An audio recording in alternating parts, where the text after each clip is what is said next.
This is Lorenzo, and this is the training routine taxonomy video series lesson number 18. It's on the 14th routine, which is the dip track. It's a gymnastics routine focused on helping you develop pressing strength in the horizontal dimension, just like the push track. And it's been designed to help you master 2 of the 30 fitness benchmarks, namely the back lever and the body dip. And we're going to do so using the MSP exercise protocol framework. It's only 5 exercises. Let's take a look. The dip track is the 5th of 7 upper body routines and the 2nd press vector routines out of a total of 4. Speaking of routines, to the left of a matrix, we can see the routine type is a track, which is a gymnastics routine. And as previously mentioned, the goal is developing maximal pressing strength in the horizontal dimension. You can think of the dip as a vertical push-up. It's also referred to as the squat for the upper body, but it's not a vertical press in the same way that the overhead press or handstand push-up is, simply because the starting position for the dip is a lot more like the push-up, with the shoulders in extended position and the hand starting from next to or behind the body. As with the push track, the muscles involved are the triceps, the anterior deltoids, pec major, pec minor, and together with the push track, the dip track has been designed to help you master one of the body's 9-dimensional skills, namely pushing endurance. Now we know that an exercise protocol is only as good as its ability to carry out its objectives. And in order to have objectives, it needs a coherent training plan with clearly stated objective strategies and tactics. So let's take a look. The dip track has been designed to help you achieve 2 objectives. The first is the back lever, a benchmark of static straight arm strength and stability. Your goal is to be able to hold the back lever for 15 seconds straight as a recreational male athlete, and for the recreational female athletes to hold the back lever for 9 seconds straight. The second and final objective for the dip track is the body dip, which is a benchmark of dynamic bent arm strength. Your goal is to be able to do 24 consecutive reps as a recreational male athlete, and for the females to be able to do 12 consecutive reps. As for a strategy, both the back lever and the body dip require shoulder extension mobility, scapular depression stability, both in a straight arm and bent arm position, as well as elbow extension strength and shoulder flexion strength. In other words, while I love the MSP exercise protocol framework, if it doesn't help us to make progress in a reliable way towards the benchmarks, then it doesn't matter. As for our tactics, or the ideal training environment we need to implement our strategy, we will need an open training zone. A ring training zone will be optional. As far as our equipment's concerned, we need parallel bars, resistance bands, and for our ring training zone, a pair of rings. Okay, so now that we have our objective and our strategy in mind, and we have our tactics in place, we're finally ready to see what the MSP exercise protocol framework looks like as it applies to the dip track.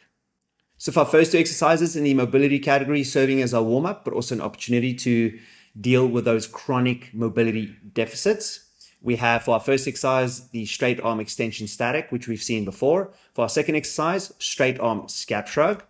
In the stability category, following the 60-second rule, we have our third exercise, a straight arm static hold, the back lever, focused directly on the benchmark as well as its progressions.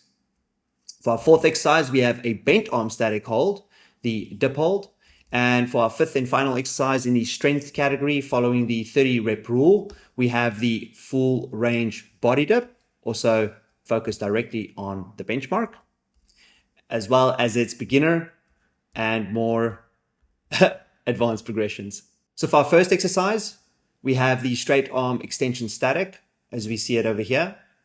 Start by sitting down on the ground, walk your hands back as far as you can until you feel a maximal stretch in the bicep, the anterior deltoid. You feel a bit of stress in the elbow. Hold this position for about a minute just to warm up. Then what you want to do for your second minute, with your hands, push down into the ground with your hands. You feel a bit of a stress in the elbow as well as the anterior deltoids. But as you push down with the hands, push forward with your chest. You'll do that for a 5-second contraction and then relax for another 5 seconds. And you will do that for 6 sets. For our second exercise, we have the straight arm scap shrug as we see it performed over here on the parallel bars. Start in a front support position. Lower yourself down until your shoulders touch your ears. Depress by pushing down. Hold at the top for 2 seconds. Lower yourself down for 1 second. Hold at the bottom for 1 second. So this is a 4-second shrug. Do this for 15 reps or 1 minute. Alternatively, for those of you who want to stay on the floor and do your scap shrugs on the floor as well, all you need is a bit of elevation using blocks or parallettes. And following the exact same strategy, you can do a total of 15 scap shrugs before moving on to the third exercise. Together, the extension static and scap shrug, lasting no longer than 5 minutes, will help us fulfill the minimum shoulder extension mobility, scapular depression stability requirements for more efficient back levers and body dips. Moving on for our third exercise, we have the straight arm static hold, the back lever itself. We're going to start by practicing the back lever tuck position as we see it over here. On the parallel bars, start by pushing off into a front lever position, keeping your arms completely straight. Slowly move into a back lever, into the tuck at a 90-degree angle, and hold this for as long as you can. We recommend that you start with 10-second holds at whatever progression you're at for 6 sets. Every minute on the minute, you're going to do 10 seconds, rest for 50 seconds, and do this for 6 sets for a total of 60 seconds. As you get stronger, try to do 15-second holds, but for 4 sets, also every minute on the minute.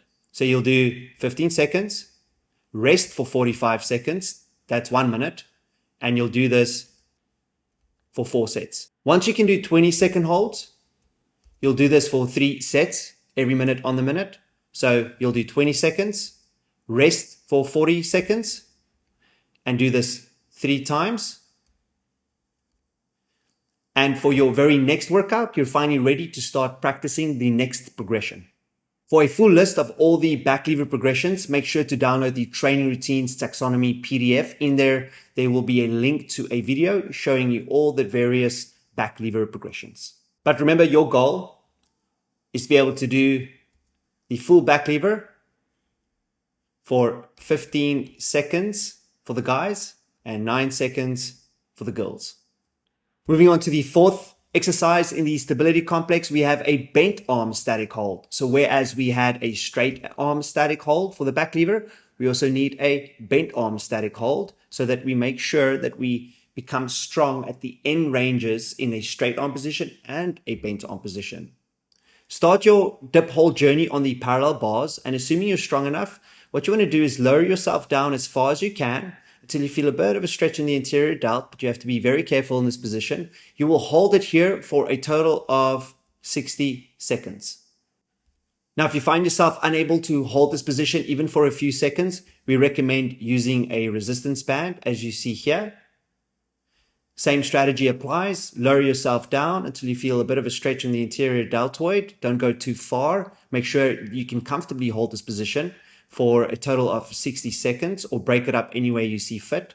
For a more advanced version, you can also use the rings. Lower yourself down until the biceps touch the rings. Hold this position for 60 seconds or break it up as needed. Together, the back lever and dip hold, serving as our stability complex, straight arm and bent arm strength development at the end ranges, shouldn't take us longer than 10 minutes to complete and will help us fulfill the scapular depression stability requirements we need for safer, more efficient and effective back levers and body dips. Okay, so now that we're done with the mobility and stability preparatory work, we're finally ready to integrate the various elements that we just practiced into a dynamic functional movement, focusing directly on the body dip according to the 30 rep rule, using the progression that will serve us best. We recommend you start your body dip journey using the parallel bars as we see it over here. Start with a neutral grip in a front support position, so with the arms straight. First, you'll depress the scapula like you did in the scap shrug. You will then lower yourself down for about 1 to 2 seconds and as deep as you can go. You'll feel a bit of a stretch in the anterior delt once again. But remember, never go beyond pain, but aim for an angle that is below 90 degrees as far as you can. This is a 2-second descent, a 1-second hold at the bottom. So in total, it's a 4-second rep that you'll do for a total of 30 reps. Break it up as needed. If you find yourself unable to do even 1 or 2 dips, opt for the banded dip as you see it here, following the exact same strategy. For those of you looking for a more advanced variation, the ring dip is a perfect alternative.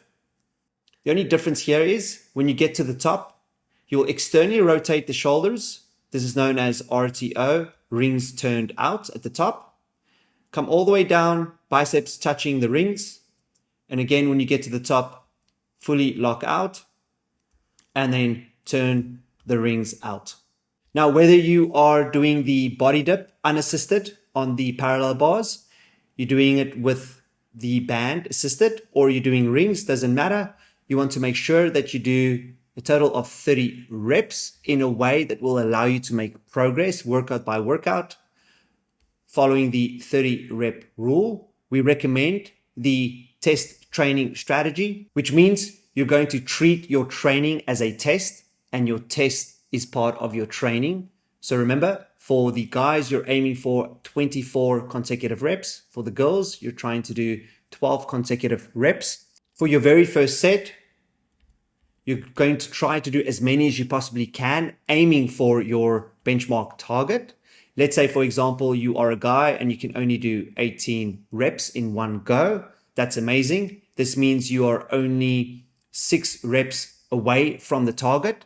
But remember, you still now have 12 reps left to do in your workout set. So let's say set number 2, you're able to only do 7, which means now you still have 5 left, which means you're going to have to take another break. And for set 3, finish the remaining 5 reps. Looking at another scenario, let's say you are a very, very strong woman and you can actually do more than 12 dips in one go. You could, for example, do for your first set, let's say you did 15 reps. Well, that means you already achieved your benchmark of 12. Congratulations. But now you can obviously aim even above that. So you can either do more reps or you can do a different progression. So maybe you start moving to the rings. But for in any case, you will then for your second set, do as many as you can. Again, let's say you could only do 5 for your second set. Then you'll have to take a break. And of course, you're now at a total of 20. Let's say you do another set of 5, you're at 25. And this means you completed 30 reps in 1, 2, 3, 4 sets to achieve a total of 30, which is the target.